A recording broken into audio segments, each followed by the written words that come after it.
shot just one free throw, missing that one early. First free throw is good.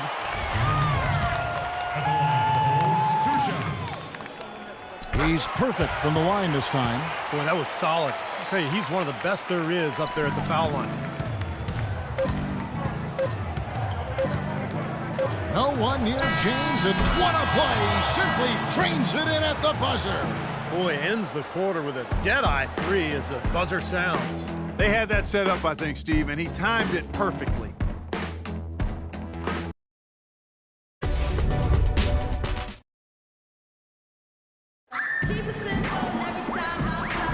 Welcome back, folks. We have a close game here at the start of the second quarter of play. What stands out to you from the Cavaliers in this one? And they've done a nice job here offensively to establish a rhythm and a pace to this game. And I like that they're finding ways to score, playing well here, Steve. And so in the game for the Cavaliers, J.R. Smith out there with Kyrie Irving. Then it's Mozgov. Then there's Iman Shumpert. And it's Thompson in at the 4 slot. How about that? Gets it off right in the face of the big fella. Quick release. And operating on the perimeter like that negates some of the height disadvantage, too. Outside Irving. Left side Irving. And the layup's good off the glass. Irving's got 6 points. And the lead goes right back over. This is a seesaw affair.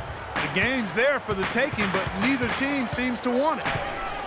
You know that if you're a team in the East or anywhere in the NBA for that matter, that when you face the Bulls, it's going to be a battle wire to wire. These guys are coming at you for a full 48 minutes. They're extremely tough within the conference, too. Several lead changes going on here in the early portion of this game. Yeah, but neither team really able to jump ahead. Yeah, 5 times already the lead has changed. Now, here is Irving. 6 points for him. And fouled hard that time. He'll get to the line and shoot 2. That's on Aaron Brooks. Well, the Bulls just seem built to play against every other team in the East, and it's why they've made the playoffs so often and finished on top in recent years. And to add on with Chicago. Last year they won 35 games against the East, which was bested only by the Indiana Pacers. Well, that's more than Miami and other teams that finished above them in the standings. The Bulls are always a factor in the East, it seems. Now here's Gibson. Taj Gibson, in his 6th season now in the NBA, he's in the prime of his career at 29 years old. Last season, he upped his scoring rate and averaged double digits for the first time in his career. And for Gibson, becoming more efficient, more free throw attempts, and a big leap, guys, in his free throw percentage. Steve cracking 70% from the line for the first time. It was by far his best performance offensively, Kevin. He came into his own in terms of his post play, his aggressiveness. I think he just believed in his own mind and his own heart that he was now a good offensive player. And that's the case, no question. Well, you know, Taj Gibson was the 26th pick back in 2009 coming out of USC, and boy, what a get for the Bulls. He's a defensive-minded big man who can defend the 4 and 5 positions, and he's also got a very reliable mid-range jumper. The rebound by Gibson. Butler dishes to Rose. Butler sets a screen for Rose. He kicks to Butler. Pass to Dunleavy. And again, no good by Chicago. And for Taj Gibson at 6'10", a 7'4" wingspan, that length helps make him disruptive. An excellent defender and shot blocker. And let's now go to the sideline. We'll catch up here with Doris Burke. Doris? Yes, Kevin, for Doug McDermott, he feels as though he's been overlooked a lot in his career, but he's learned to let it go, saying, I've always had a chip on my shoulder because I didn't have any scholarship offers. It was more trying to prove people wrong early in my career. Now I feel like I've established myself, and I'm just playing for the love of the game. Good motivation, guys. Man, the game's in his veins, don't you think, Doris? It's what he loves. Thank you. And Gibson, very mobile, able to cover ground defensively. Yeah, he's got a slender build, Kevin, but he's a worker in the weight room. Slight and light, but Coach Thibodeau says he's the team's hardest worker and he's getting stronger. While there's a break in the action, let's take a look at the players who had the most steals in the league last season.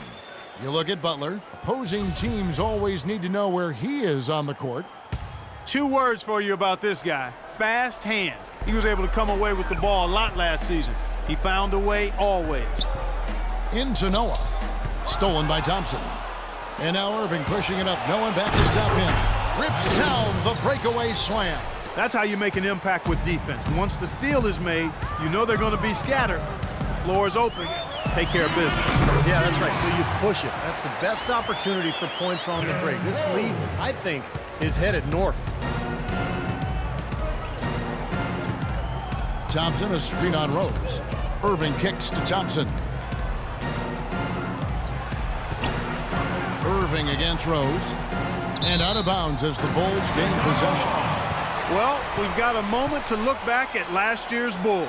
5th in three-point field goal percentage, 8th in assists, and they were in the top 10 in opponents' points per game.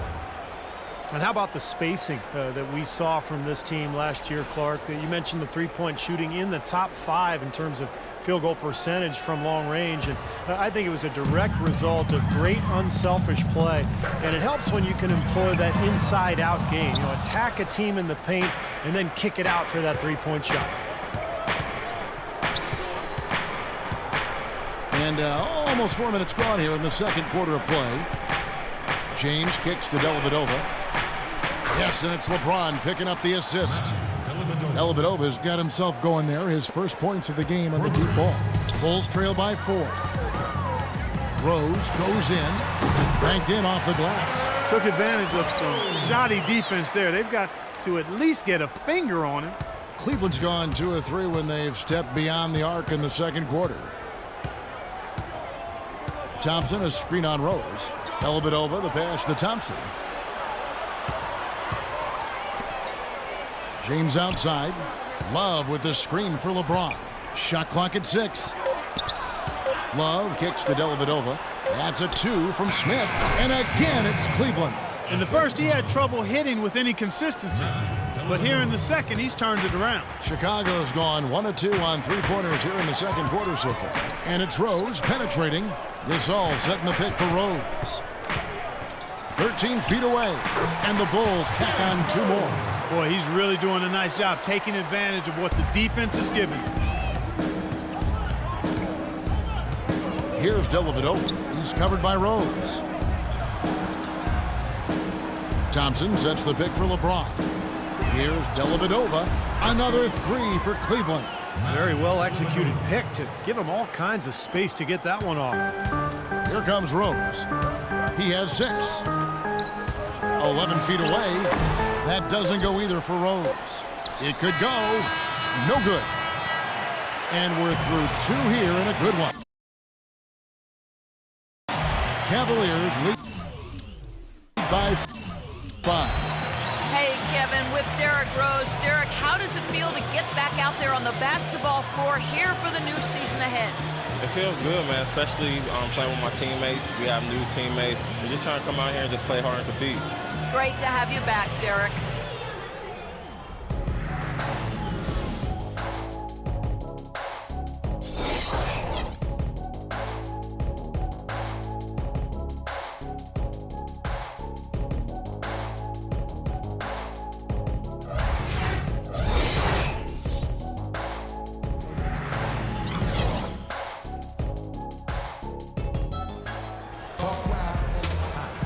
And welcome back to the second half of our Halloween broadcast. Kyrie Irving really making a difference here. Seemed like he made everything he got. I mean, anytime he had an open look, he took advantage of the opportunity there in that first half. And Steve, they were all good looks. I mean, his shot selection has been terrific throughout the game. D. Rose and Jimmy Butler at the back. Inside at the 4 and 5 are Gasol and Noah. And it's Dunleavy in at the 3. So that's who Tom Thibodeau starts the second half with. And the foul called on Pau Gasol. That's foul number 2 for him. Cavs tried to make a push for the playoffs last season, in a way going against the grain, but instead a disappointing season when it was all over. The coach and front office questioning the team's effort level. Mozgov, it's good. The assist that time from Smith. Mozgov's got the first points of the third quarter up on the board for the Cavs. Rose attacking. Can't hit. Cavaliers go the other way with it. Well, the Cavs did make some big changes from last season, and they shouldn't have a problem staying motivated, putting in the effort this year. Well, you know, Kevin, last year they were a very young group and didn't have the vet presence they might have needed.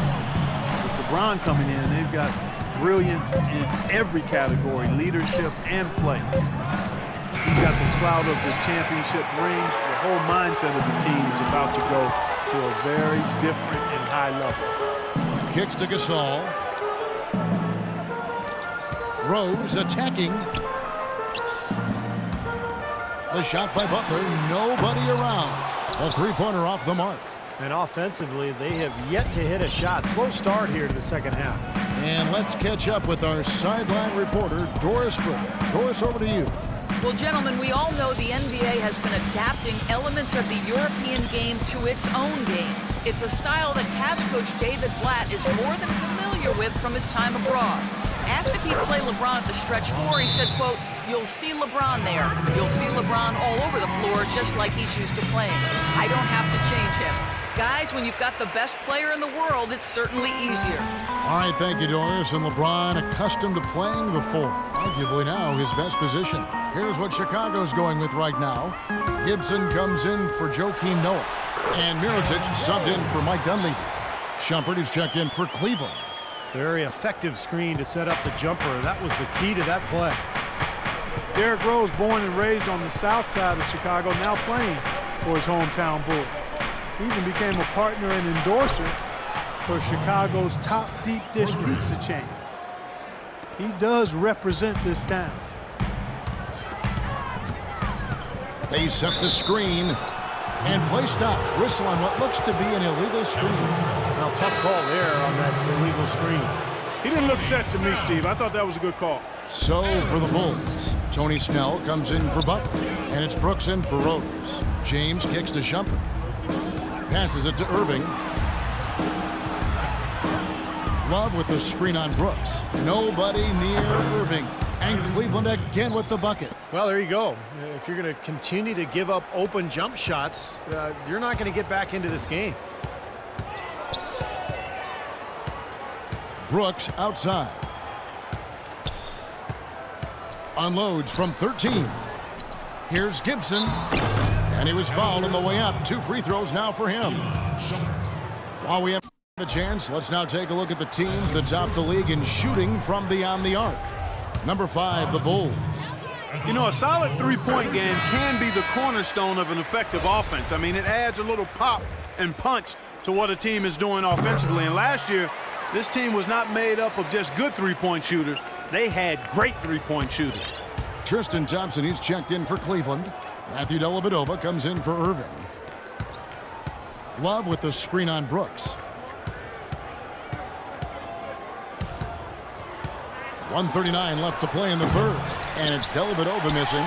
Bulls trail by 10. And often you can learn more about a team when they are unhealthy versus when they're at full strength. And last year I thought the Bulls showed they are not and have never been a one-man show. It's all about everybody contributing for them. Well, Chicago's gone 0-2 from deep to start things here in the second half. Brooks outside. Here's Snell. And a rebound goes to the Cavaliers. Thompson's got his 4th rebound in this one. As you said with the Bulls, there was a tendency to think that they were just Derrick Rose and 4 others. But top to bottom, this team has guys that can play. And Shumpert kicks to James. Back to Shumpert. Cleveland needs to get a shot off here. Love trying to break loose. And LeBron gets it to go with the assist by Shumpert. And assists like that have typified their effort today. Great ball movement. Really an example of the difference in how these teams have operated offensively. Much more individual play at the other end. Here's Gibson. There's the killer two-handed slam. They'd love to get more of those, the easiest 2 points possible. And on a fierce finish.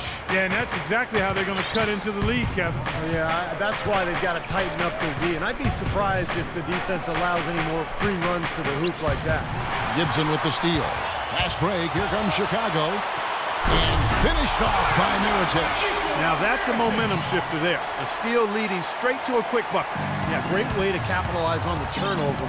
Can't waste any time. Get the ball up the floor. LeBron with it. Thompson sets the pick for LeBron. Buried from outside. But I don't know. I think we